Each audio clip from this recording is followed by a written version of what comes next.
You don't come. Welcome, oh.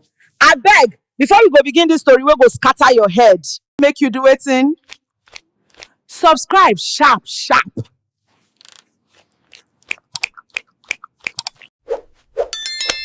Like the video, drop your sweet, sweet comments. No, they form. Now, beggar the beg, oh. Okay, now, sitting well. At last, the Vance empire is secure. No more secrets, no more threats. We've won! Oh, so you think I'm dead? Well, I'm not. Aurora Vance stood on the balcony of her glass-walled penthouse, the Lagos skyline glittering beneath her like a spilled necklace of stars. In the reflection of the window, her face was flawless. But her eyes told a different story. Lately, she'd felt it everywhere she went. The invisible stare of someone watching her. She had built empires from steel and silk, survived corporate wars and social scandals, but this was different. This was personal. Her phone buzzed on the marble table. Another anonymous message. You have 7 days. Enjoy them. No name, no number. The third one this week. Aurora's manicured fingers trembled slightly as she deleted it. Fear wasn't an emotion she wore well. And if someone wanted to scare her, they'd have to do better. Still, she couldn't shake the feeling that her circle was shrinking, tightening like a noose. Inside, the party was in full swing. Politicians, movie stars, and old money families drifted between the champagne fountains and gold-plated hors d'oeuvres. Her half-brother Maxwell laughed too loudly by the piano, his arm around a woman Aurora had never seen before. Her stepsister Lila's eyes flicked to Aurora with a smile that was all teeth and no warmth. They were the kind of relatives who sent flowers only if your death made the news. Aurora sipped her champagne, mind already moving. She didn't know who wanted her gone yet, but she did know this. When the time came, she'd turn their little game into her own. And in her game, no one left the table unscathed. Somewhere in the crowd, a man in a dark suit watched her, his expression unreadable. Aurora felt the chill run through her bones. The clock had already started. The next morning, Aurora woke to the sound of glass shattering. Her housekeeper, Amaka, stood frozen in the doorway, a tray of breakfast on the floor. "Madam, you need to see this." On the floor by the front door lay a small white box. No markings, no note. Just a single black feather inside. Aurora's chest tightened. A message. A warning. She dismissed Amaka with a forced smile and locked the door behind her. She had grown up in a world where every gift had a meaning, and a black feather was not a promise of peace. Her first instinct was to call the police, but she stopped herself. The Vance family didn't involve outsiders in their business. Besides, she couldn't prove anything. And she already knew who the police would suspect, her own relatives. Later, at a board meeting, she caught Maxwell watching her too closely. Layla arrived late, her perfume arriving before she did, smiling like she had just heard the best gossip in the world. Aurora kept her expression neutral, but her mind was racing. That night, she placed the feather in a safe. Not for the police, for herself. It would be the first piece of evidence in a game she was already learning to play. Aurora arrived at the Vance Foundation Charity Gala with a smile so polished it could cut glass. Cameras flashed as she stepped onto the red carpet, her gown trailing like liquid gold. She waved, posed, and let the world believe she was untouchable. But inside, her mind was counting the exits. She felt it again, that stare. She scanned the crowd discreetly, her gaze brushing over familiar faces. Politicians, celebrities, social climbers in borrowed diamonds.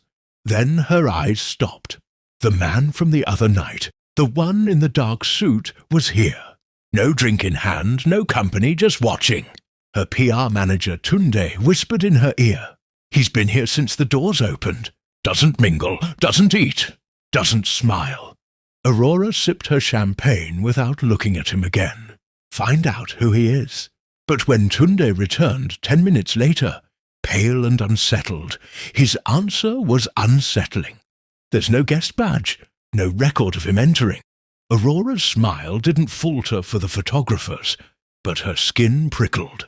Whoever he was, he wanted her to see him. 3 days later, her yacht was found adrift in the Atlantic, a jagged hole torn into its hull. The news called it an accident.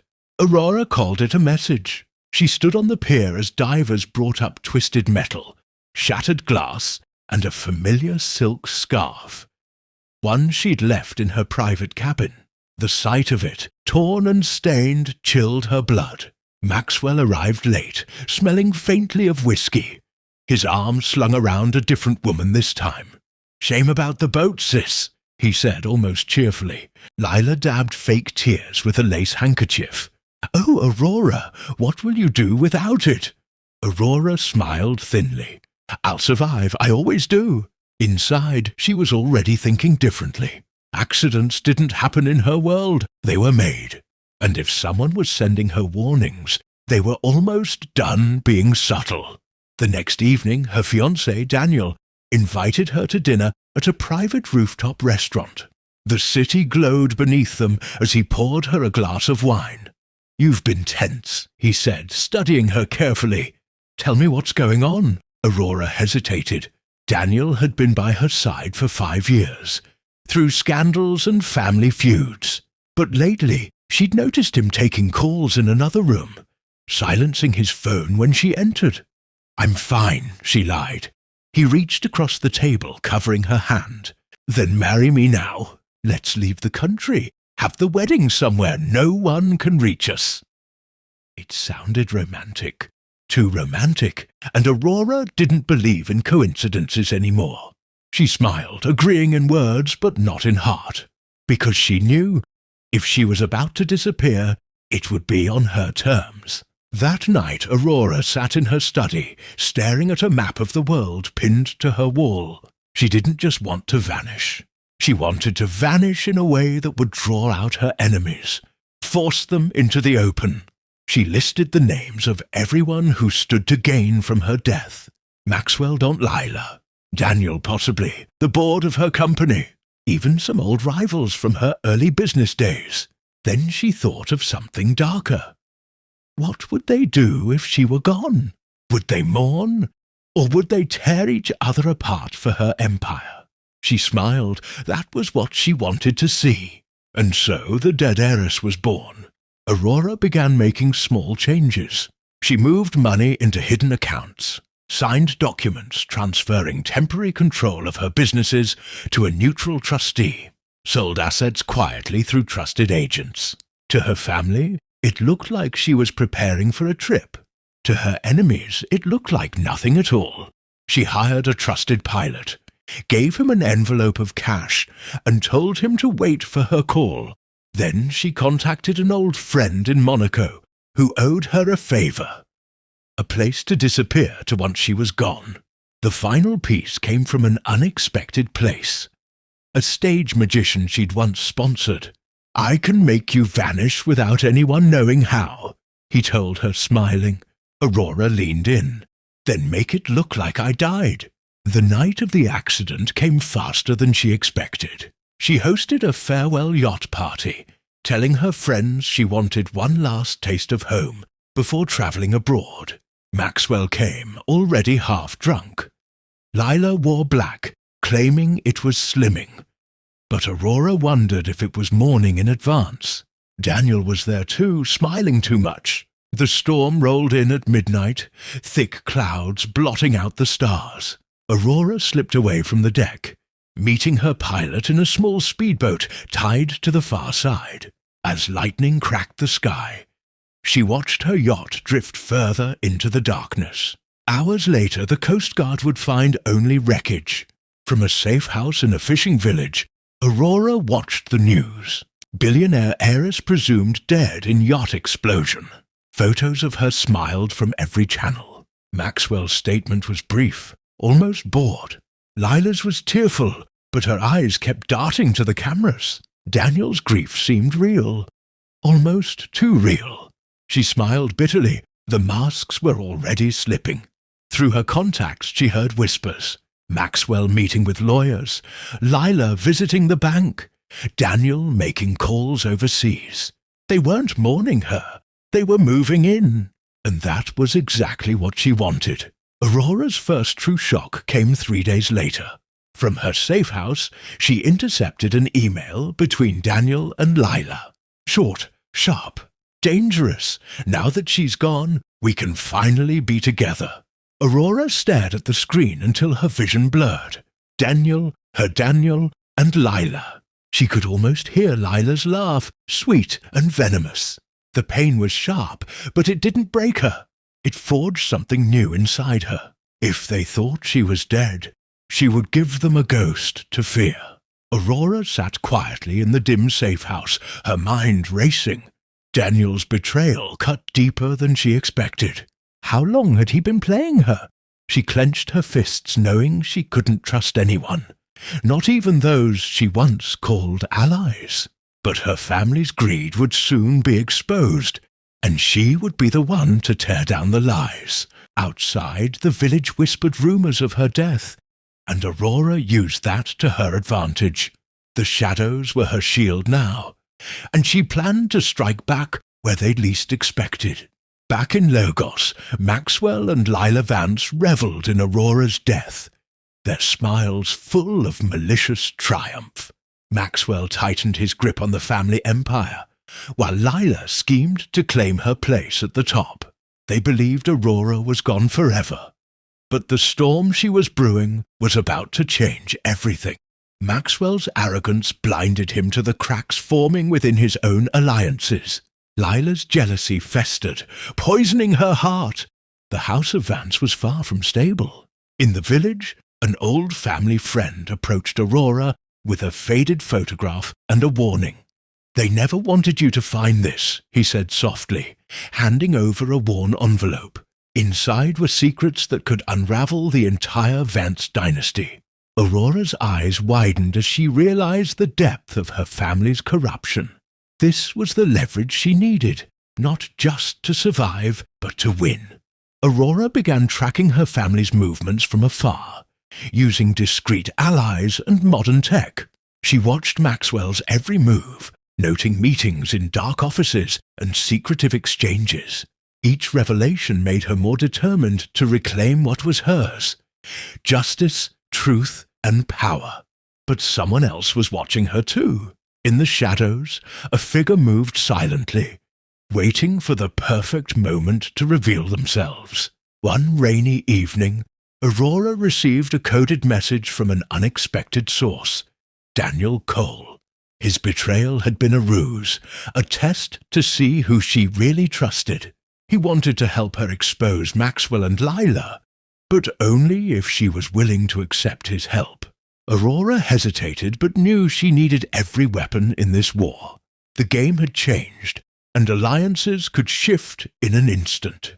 At a high-profile charity gala, Aurora reappeared, disguised and unrecognizable, yet her presence ignited whispers. She played her part perfectly, blending into the crowd while carefully observing Maxwell and Lila. The tension between the siblings was palpable, their shared hatred simmering beneath forced smiles. Aurora felt the thrill of power returning to her veins. Lila grew increasingly reckless, desperate to solidify her claim to the family fortune. She confronted Maxwell in a heated argument that nearly exposed their darkest secrets to the world. Meanwhile, Aurora's influence began to seep into the cracks, turning old friends into allies. The Vance family's perfect facade was crumbling, one fracture at a time. Aurora and Daniel devised a plan to lure Maxwell into a trap that would expose his criminal dealings. Using carefully leaked information, they baited him into a secret meeting at an abandoned warehouse. The night was tense, filled with shadows and whispered threats.